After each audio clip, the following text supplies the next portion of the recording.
Well, thank you, Pravesh, for joining us for our first issue of Offstage. Before we delve into, this baby that you've kind of nurtured over, I don't even know how many years it's been, but I think nearly 20. 20 years. Wow. Nearly 20, 20 years. So, it'd be good to find out where your inspiration to start this theatre company came from.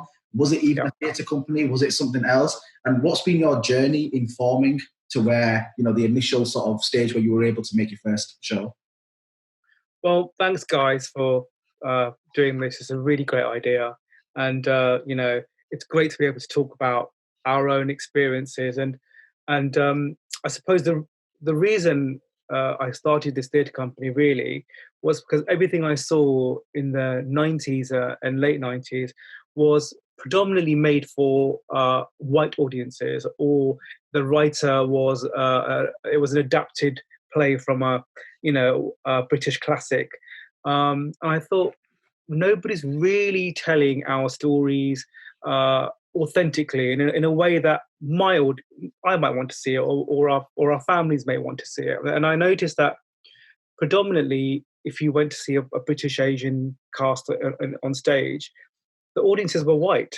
And I started to think, hold on, this doesn't feel right, And at the time I was an actor, and just by accident started discussing with a group of my actor friends. And we went, well, why don't we just do something? Let's just stop talking about this and stop being angry, and let's just have a go. So I've always been writing, and I've always been, really interested in scripts. And so we wrote these comedy sketches. At the time, the Leicester Curve, Paul Kerrison was at Leicester Curve, and we got this small kind of seed commission to do this kind of idea of comedy sketches. So we did this show called Airport 2000, which was really low budget, just, a few. I was an actor performer. We wrote it, we did it, we produced it, we did everything. We didn't have a clue what we were doing, let's be really honest.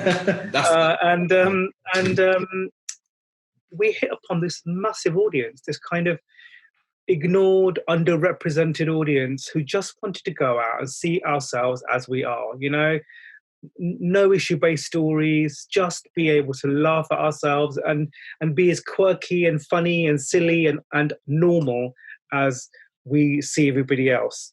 And I suppose that's what got me thinking. After that show, I was like, well, we've suddenly brought nearly 2,000 people into the theatre. Wow. With no budget, with no marketing budget, just word of mouth. And that's what really kicked it off. I kind of thought, actually, hold on, we've got to keep doing this. I had no clue how to run a company. I never wanted to be an artistic director. I didn't even know what an artistic director was. I still can't even say it. So yeah, we're trying to find out what. Yeah, none of us know. So winging it, as they say. Yeah. And out of that accident, out of that need to say something, a company was born, I suppose. So you've mentioned just in there, because actually it's very similar to the story of our company as well. Two questions. Firstly, you mentioned that you've always written, you've always been a writer. How important do you think being a writer is to start telling those stories? Because obviously they're not there to begin with. So how important do you think you being a writer and writing your own stories was needed in order to set that company up? Like, if you didn't write, do you think that you would have, got something like Rifco off the ground? And secondly, what is it in sketches specifically that seem to resonate with British Asian communities? I'm referring back to Goodness Gracious Me and things like that. I think writing gave me a voice, simply. I was able to write about what I knew, very honestly. And I suppose because I had that background and I had that skill, I suppose, it was easier to take a foothold and have a unique voice. Every company, every business needs its USP, I suppose. And I had mine because I wanted to talk about the British Asian experience, and I wanted to talk about it in a way that was accessible to that very audience. I didn't want to do exotic plays that were made for predominantly, middle-class white audiences. Not saying that those audiences do come and see our work, and they're absolutely welcome. Everyone's welcome to see our work. But I predominantly wanted to write for an audience that had no voice, that felt like me, that felt like my family, and felt like people that I didn't see in the theatre. I think comedy sketch comes from, I suppose, you've heard of a word called natak. In India, Pakistan, and in the South Asia, there is this kind of art form which is very similar to comedy sketch. You have the village. In villages, this happens quite naturally, where everyone gets up in the evening and starts doing this. And I think that comedy sketch idea sits very well with the theatrical form of the South Asian diaspora. Because it seems to be true with a lot of sort of black orientated work as well. This sort of, comedy is a big part of what I think as a community, and we need to be able to laugh at ourselves, because every time I watch something on television, I'm either a terrorist or I'm being honor killed, and I'm just like, well, I just think it's important to represent all of us as human beings. We can't just always be an issue-based drama. And I think we're quite sick of seeing that, to be honest. Yeah, and I think over time as well, we've kind of got sick of people using us to laugh at us, who want us. And I think that's important as well. That's one thing we realised. We were like... look at these really great comedians now, these on the stand-up scene. They're fantastic. And they're able to poke fun at themselves, and they're able to talk about who they are. And, look how far that scene has come in the last 20 years. It's incredible. Just to play devil's advocate on that, because I know that, British Asians, especially within the media, early on in the days of like sort of goodness gracious me and stuff, we definitely capitalised on that. We were very good, and I think we were very successful in doing that.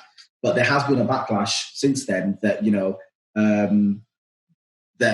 that's how Asians have. There's a stereotype that's been formed where you get the old man from India with a little twang like that, and you have like Citizen Khan with everyone speaking in absolutely ridiculously outdated accents, and just the point that you mentioned as well, like the whole thing about sort of, we always use this phrase derided and desired, where as a community, including black people as well, like where we all seem to be in this this pot of, we are completely derided for what we stand for in society. They're terrorists, Islamophobia, all this kind of stuff. Want to speak up, and but our culture is very, very much desired. Our food is like the national dish of the country. Our music is topping the charts. So it's a very strange identity to uphold when you're kind of having to balance that. Like, do you feel that that's something that you kind of have to negotiate in your stories that you tell? I suppose what we've been really careful of is trying to entice and engage with the very people that don't go to the theatre. So I always say, that dirty word entertainment has become a really dirty word in our business, but we're the entertainment business, and I've never been frightened of doing work that is entertaining, that has a popular slant on it, because I want people to come to the theatre. But in that, there is always a social message. There is always a question that we're asking the audience. And I do think we've got to be really careful of, noddy-headed, funny voices. We've got to be really careful of that, because we have a responsibility as artists not just to do that. And even my early work did some of that, but we've really moved away from all that. Do you think there's a power dynamic in that? Because obviously, like, I think as British Asian artists, we've all had to do that, because there's obviously, you have to get the funding. There's certain processes by which your work goes through. The whole editing thing that you mentioned. There's certain expectations that we have, and I think we have to play the game for a while. But then, do you think there's something about getting or amassing a power base where then actually you can make some decisions that you just like and shed off those stereotypes and be like, do you know what? Actually, that's not how it is. Absolutely, and that becomes our responsibility as an artist as well, I suppose. We have to also not only challenge ourselves, we have to challenge our audiences. I mean, I did a show 3 years ago now about British Asian drag queens on the main stage. We came to see that. It was really good. It was really good. You know, I was like, we've built this massive audience over these years who are a family audience, who are quite conservative. You know, can we stick British Asian drag queens on the main stage? It wasn't even a studio show. It was a main stage, you know, 500 seaters upwards. So it's a big risk. And I thought, you know what, if we don't take these risks, if we don't challenge ourselves and our audiences, then it's never going to change. And I'll be really honest, I was so surprised. I mean, even at the Leeds Playhouse, next door to where you guys are, we had whole families, you know, British Asian, South Asian families coming to see this, taking part in this story, you know, standing up at the end, cheering along with characters that they never normally would even talk about. And that becomes our job as an artist. And I suppose, just to answer your question, Tozy, you said, you know, do you get more power? Yes, I think you do. As you grow as an artist, as you grow in confidence, you kind of go, actually, I'm going to now try and do work that is more challenging even for me as an artist, you know? We can't keep doing the same thing. So, yeah, absolutely. I mean, I think Rifco is actually, to be honest with you, credit due to you, because power you do have. I think you're one of the only companies actually that we've ever seen on a main stage, a British Asian company. And it's been consistent as well. Yeah, hasn't it? I mean, I don't even think Talawa has done anything, or Tara has even done anything at the Leeds Playhouse that I've seen on the main stage. So, Pravesh, just on the back of what you were saying earlier on about the specific type of communities and the audiences that you're trying to get in and the kind of stories you're telling, what would you say Rifco's USP was for the production? I would say our USP was being firmly knowing who our audience are, and being really committed to telling untold stories in a way that is accessible. And I suppose that's still your USP, isn't it? Yeah. So on the back of that, I mean, given that there is something quite distinctive about Rifco's work, what's been Rifco's most successful production that you've done? From a box office perspective. What is for box office? I think I know what it is. Yeah. But like, obviously, I want two answers though. So I want the actual. Really interesting, isn't it? What success? I think box office success has to be a show. It's really kind of a toss-up between two. I'd say Britain's Got Bhangra. I knew it was going to be that. Yeah. Yeah, that's probably the most successful brand-wise with critics and with audiences. Our core audiences still love The Deranged Marriage. I mean, that's a huge favourite. But yeah, those are the ones that have done the most business, I would say. But you know, Layla the musical is coming up just behind that. So the big kind of sparkly, work gets big audiences, but it also costs a lot of money to make and takes a lot of time to develop. I think you've almost got, and this kind of leads me into my next question quite nicely, because you've almost got quite a Bollywood-esque thing about your plays, like in terms of dimensions. And recently as well, the cast, like you've slowly starting to get a reputation of actually watching some Bollywood stars in your work. I mean, how did that start, and how has that process of doing that and working outside of the theatre sector been for you? I think Bollywood is kind of in my blood. I worked there for 10 years and learned how not to tell stories. But I suppose I work in popular culture. That's where that excites me to infuse popular culture with you're taking South Asian popular culture and fusing it with British Asian theatre. That's kind of something I really enjoy doing. Because I tend to do a lot of musicals, I suppose it can often feel that that's a genre that we're in, but we actually haven't done a Bollywood musical for a very, very long time. For a very long time, actually, because Britain's Got Bhangra is a Bhangra musical, and then Layla was kind of a Sufi musical. But yeah, we are kind of in a popular style of work. And I've forgotten the second part of your question. The second part, how has it been working with people outside of the traditional theatre sort of sector, like going into film and TV? I think you had a few TV people in there, I think. Yeah, I mean, I think it's important to, work with as many artists as possible. And I'm an artist as well, and I want to kind of challenge myself. And I remember we had a play from Harvey Verdi, which needed an older actress. It was a really significant part, play called Happy Birthday, Sunita. And we couldn't really find anyone of the right age bracket in the country, and the couple that were available were already in work and were on television. So we thought, who is there in India? And there's an actress called Shabana Azmi, who I just adore. She comes from theatre. She has a theatre background. Her mum is a very well-known theatre actress. She had a big film career in Bollywood and in Indian cinema. Mm-hmm. So I was like, she's going to say no, but let's approach her anyway.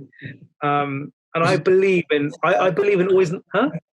Oh, she's going to have Anna Driver and all that other stuff that comes with a Bollywood star. Well, I just kind of thought, just go for it. And we sent her the script, and she knew. I don't know if you know an actress called Goldie Note, who's been in a lot of work of ours. Yeah, Goldie and her had worked in a film a couple of years ago before I'd approached her. I think she rang up Goldie and said, "Goldie, I've got this script from this director. I've never heard of him. Who is he?" And Goldie told her that she loved working with me and my company. And then Shabana just called me. She just called me and we had a phone chat, and I just couldn't move my tongue at the same time. Yeah. I didn't know what I was saying, and I got to the end of the conversation with her, and I think she said she was going to do the play, and I was just still reeling from the shock of having talked to her on the phone. And the first day of rehearsal was even worse because I didn't know what I was doing. But yeah, so it's great to work with people that you love and have grown up idolizing. But she's a great actress, and what I really love about Rifco is that we've been able to give opportunities to very young actors out of drama schools, giving them their first jobs. I think in Layla the musical we had 3 stage debuts, including the lead Reese, who's now been signed by Virgin Music. It's just great to be able to send those people on those brilliant creative journeys, having given them their first breaks, and we're going to keep doing that. Yeah, no, I think you're right, and I think that's really part of the reputation that you've built up as an organisation. Because I came to see that show that Shabana was in. Weirdly enough, I've forgotten the name of it. I don't think it was. Happy Birthday, Sunita. Happy Birthday, Sunita. And I remember the audible awe from the when she comes on stage, and it just kind of transports you somewhere else. Because I mean, these film stars have got such an aura about them in their own right. I mean, people have, like you said, grown up with them. It's my mum's favourite actress, and I think you really there's something quite endearing about being able to merge them into the British Asian context in the way that you do, because they are completely different worlds. I think there's a culture completely built up over 30, 40, 50 years of the British Asian history that we have in this country, and we have always harked back to the motherland, and we've always harked back to Bollywood, and we've always harked back to these icons that have made us, reminded us of our roots, but to kind of then put them into our context, put them into our world, it's a bit of a strange thing, but it works really well. It's just nice to be able to experiment with work like that also. I mean that casting came out of a need, the fact that we always are invested in British Asian talent, and that's the stories we tell. But when you go over a certain age in this country, there just isn't the actors. And also, we're a touring company. A lot of actors don't want to leave London. They kind of want to stay in their little London bubble and wait for a television to turn up. Yeah. So often, as a touring company, we struggle sometimes to cast. Yeah, I mean the same problem with us. I mean, to be honest with you, we have really struggled to cast every single one of our shows. Which is crazy, especially in the north. But that's a whole different interview. We need someone to interview us about that. I mean, we go on about diverse casting opportunities, great parts. Sometimes we have fantastic parts, and we are struggling to cast that part because people don't want to leave London. And you're like, well, we can't do everything in Zone 1. Not all theatre does not exist. Theatre does exist outside the West End, and it happened. Shout out the rooftops. Actually, Rifco is the only company that I know of that we know of whose work we've been to see quite regularly because you tour up here. But actually, a lot of other theatre companies that have a longer history, like Tara Arts, for instance, Tallower, and other sort of organisations like that. I mean, they just haven't made those connections with northern touring circuits. It's very, very rare that they actually do work outside of the. In Tallower's defence, I think they've got a lovely connection with Manchester. They do a lot of work at the Exchange. Yeah. But it's hard. I mean, look, being we should perhaps check that one, shouldn't we? but I suppose what I would say as being I hate this word, BAME company, it's hard work. It's hard work getting your work on the road and getting other programming companies that don't know your work to book it, because when you're all theatre is risky, all of it is risky.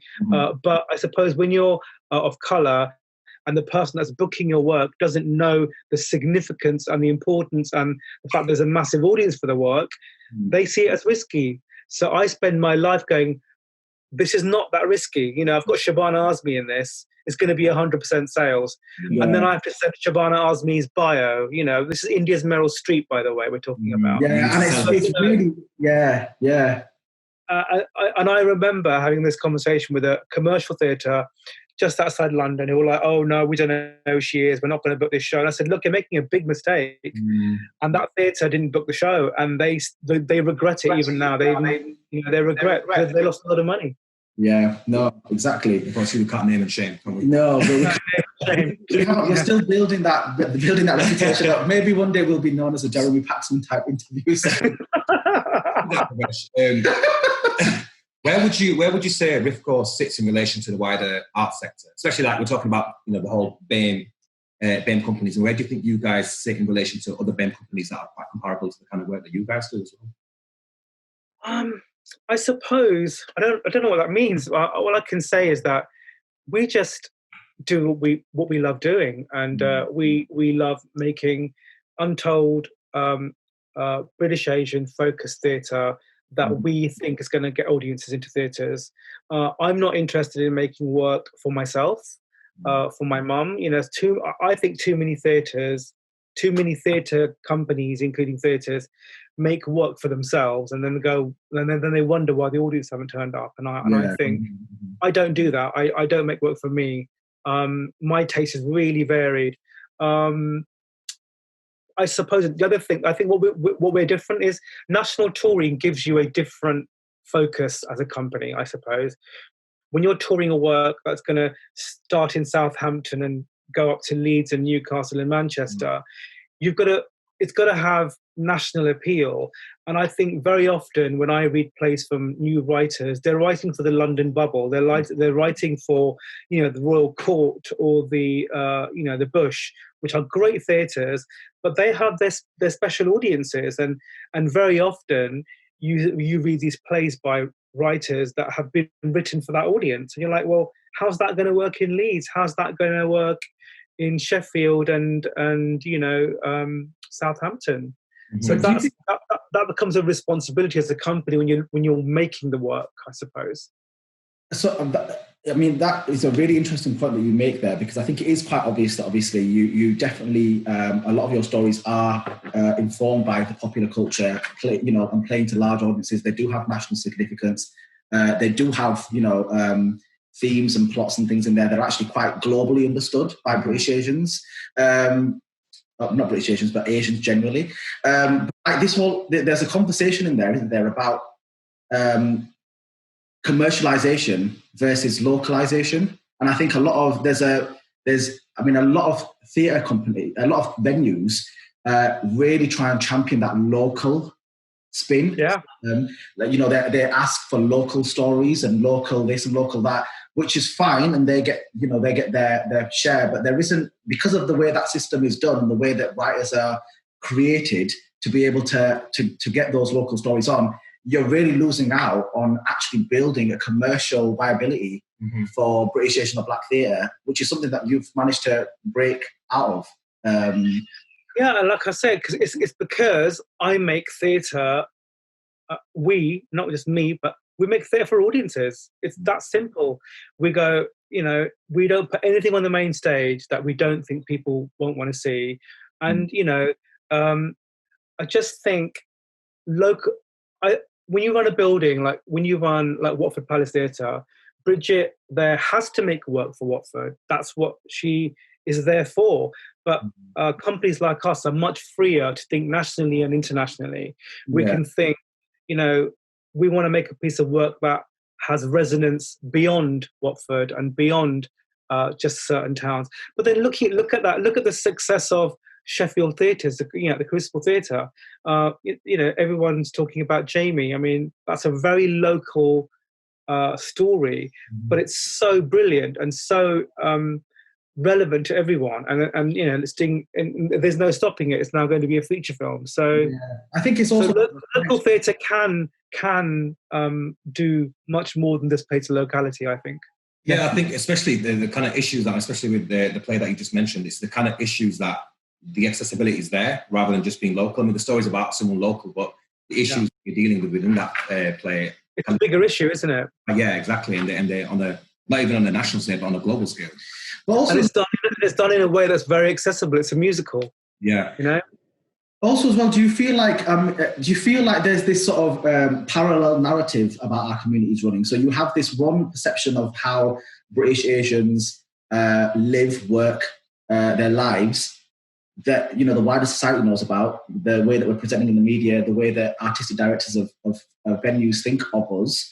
And that there's a sort of hidden knowledge about our culture that we know, that we kind of get from our communities, our day-to-day interactions with our own people, that the channels, the 24-hour channels that are on blaring in our homes. So there's that, and that's our culture developing on a daily basis. That actually there's two things that are happening there, and it's almost like you really need to kind of be in that cultural environment to completely understand sometimes what's going on. Do you know what I mean? I think what we're doing, and your company's doing, and my company's doing this as well, is we're talking about our space as, we are British and we are South Asian. This is our space and this is our life. And we're talking about that. And nobody else really is. Because when I lived in India, they weren't interested in my stories. They're interested in Indian stories about India. When you go to America, it's the same thing. So, I suppose we are this unique fusion, and it's important that we talk about it. It's important that we tell these stories. Otherwise, they will be forgotten, and, that'd be a tragedy. I'm going to ask you a very controversial question now. Oh, no. In your experience as being a touring sort of theatre company, has Rifco sort of experienced any type of difference in resistance from gatekeepers from programming work in the north compared to the south? I wouldn't say there's a north-south divide for us. Actually, the north is probably a kinder to us because we have such a significant audience in the north. I think the issue for us is around buildings being run by white men generally who program what they know. Everybody does that. And there's usually this one diversity slot, which is given to and then all the diverse companies have to fight over it, and it's just ridiculous. Divide and conquer. Well, this has to stop because, it's just got to stop. It's ridiculous. It's still going on in a lot of theatres across this country. We've done a lot of work to stop it because, we built this reputation of going, look, oh my God, here's thousands of people that come to the theatre that don't normally come in here. But that's taken a long time to break down. And I'm constantly fighting going, stop saying that people of colour don't come to the theatre. They do. You've got to make stuff they want to watch. It can't just be Jane Eyre with brown people in it. I think even the concept of diversity has been diluted a lot as well over the years. At one point, diversity meant us, and now it's the 9 protected characteristics that are all kind of in there. So now it's not only Black and Asian people fighting for that slot, it's now so many other identities that are fighting. Yeah, of course. But defending theatres, they are buildings and they are businesses, and they have to put in things that they think are going to work for them. And if that programme or the artistic director thinks you are a risk, they're not going to program you. So there's the battle. There's the battle, really. Yeah. And I think that weirdly enough is actually a journey with British Asian people. And I think one of our company members was in it actually. Was that journey? Yeah. But anyway, we won't mention that. What was the what's been the now I'm going to piss somebody off. I shouldn't have said that. what's been the production? What was the production? What was the show that you feel that helped put Rifco on the map, or really helped propel Rifco for you to be able to sell your work a lot easier? I think the first show that made everyone go, "Oh my God, who are all these people?" was The Deranged Marriage in 2005. Suddenly, I remember we were in the Leicester Haymarket, and Dissies in those days didn't understand bookings, right? So there was... They still don't know. And we had... We I think it's a 600 seat at the Haymarket, and we'd only sold about 150, which is not bad. We were like, oh well, that'll be fine. We got in, and I remember at about 7:20, the queue out the door around the block, and they were like, "What the hell's this?" And I'm like, "They're coming to it. It's like a cinema, right? They're buying their tickets now. We don't." That's changed now over the last so many years, but that's what used to happen. People used to turn up at 7:20 or 7:30. Buy their ticket and be like, it's not doors open, it's the show starts. Amazing timing. Yeah. All the Asian timing. Did you have like a 5-10 minute window to Yeah, absolutely. All our musicals have Asian timing programmed into them. So we have a song that we know. This song is when they're all still coming in with their drink. British Asians still treat theatre as going to a wedding. Yeah. Do you know what I mean? Definitely. Let's move on to COVID. Obviously, this was going to be an obvious question. I mean, how is Rifco coping with the COVID crisis? Look, a company like us that is nimble, fleet of foot, is able to kind of make decisions and change things very quickly. So, we are really lucky that, unlike a lot of our theatre friends, we didn't have a show on the road like you guys did. So we didn't have a significant cost spread out.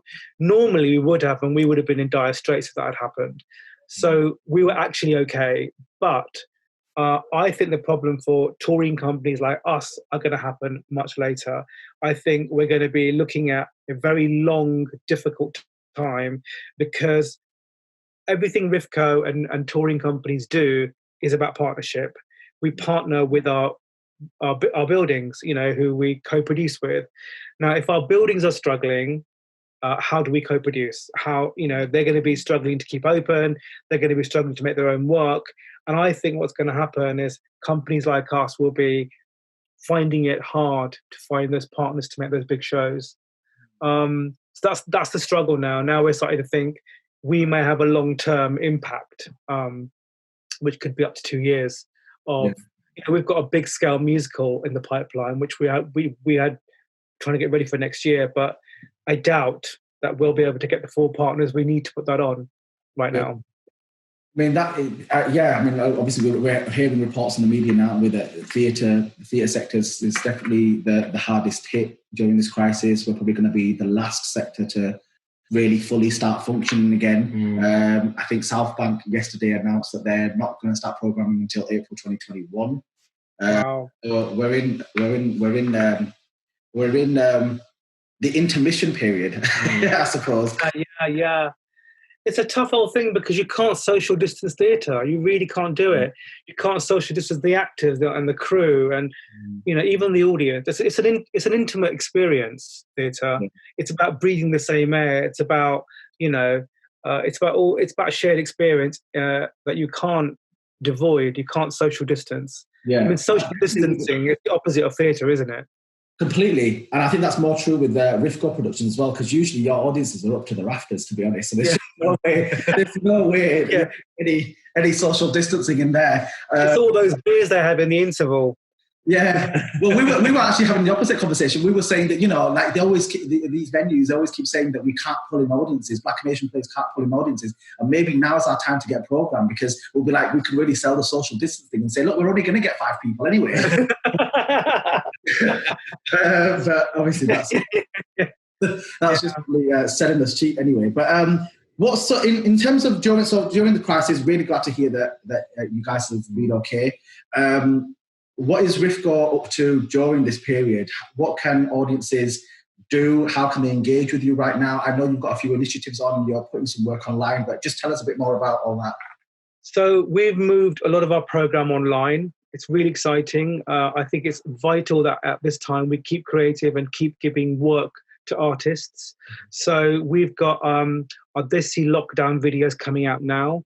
We've commissioned 5 British Asian artists at home in lockdown to make 2-minute films, from spoken word, comedy, to, they're really, really quite funny and brilliant. So they're going out now. Then we've got another program we're going to be doing called Generations, which is about, it's going to be another series of films about the generation gap between first, second and third generations, and people blogging and talking about their experiences.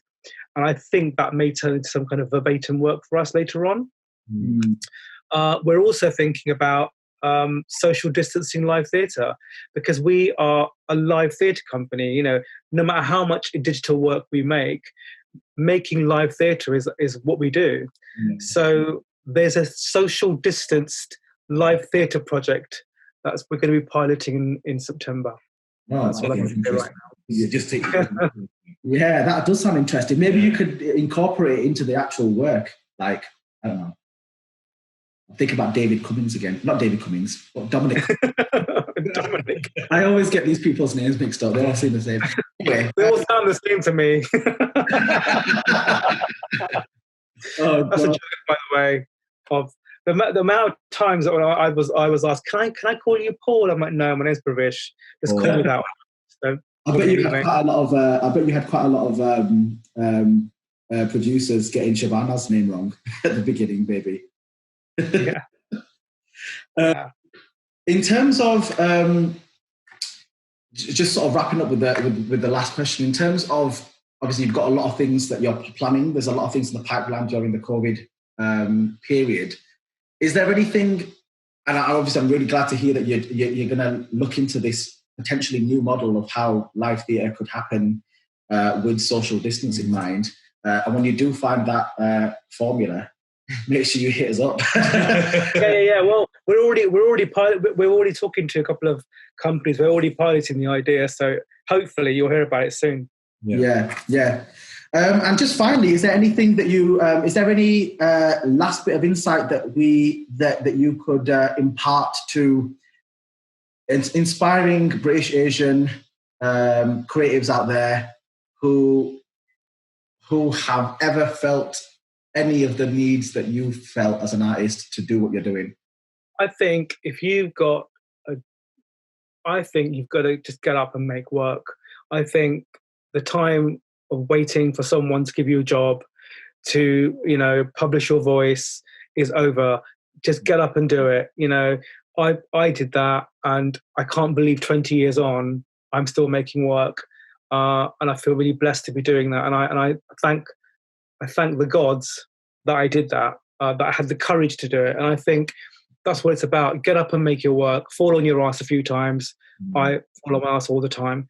And I think that's the only way. We've just got to. I hear so many young people saying to me, "Oh, I really wanted to do this, but then this person didn't apply, and then I wrote to this." So stop writing to people. Just do it yourself. I know it's easy for me to say that. It's not easy to do, but I think we have to make our own work.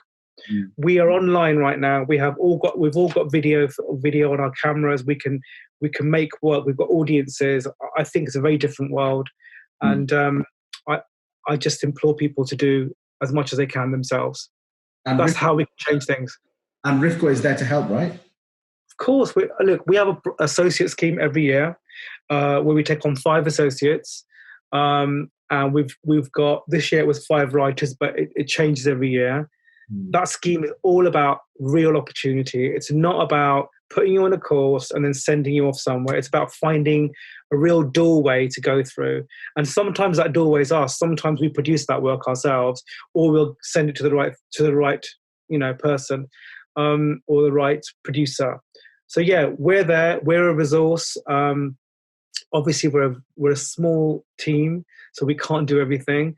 But definitely, the associate scheme is there, and also we keep putting work out. So watch our website. There's many opportunities on there for people to get involved with us and to get involved with our projects. Rifco is a very important company in our British Asian theatre fabric, and I think you guys are making some incredible work. But Pravesh Kumar from Rifco, thank you so much for your time. Thank you for having me, guys. And this is my lockdown hair. Look at the state of it. Bloody hell. You don't even want to see my hair. I've just put a hat on. I haven't even got a hat. I wish I had a hat like you.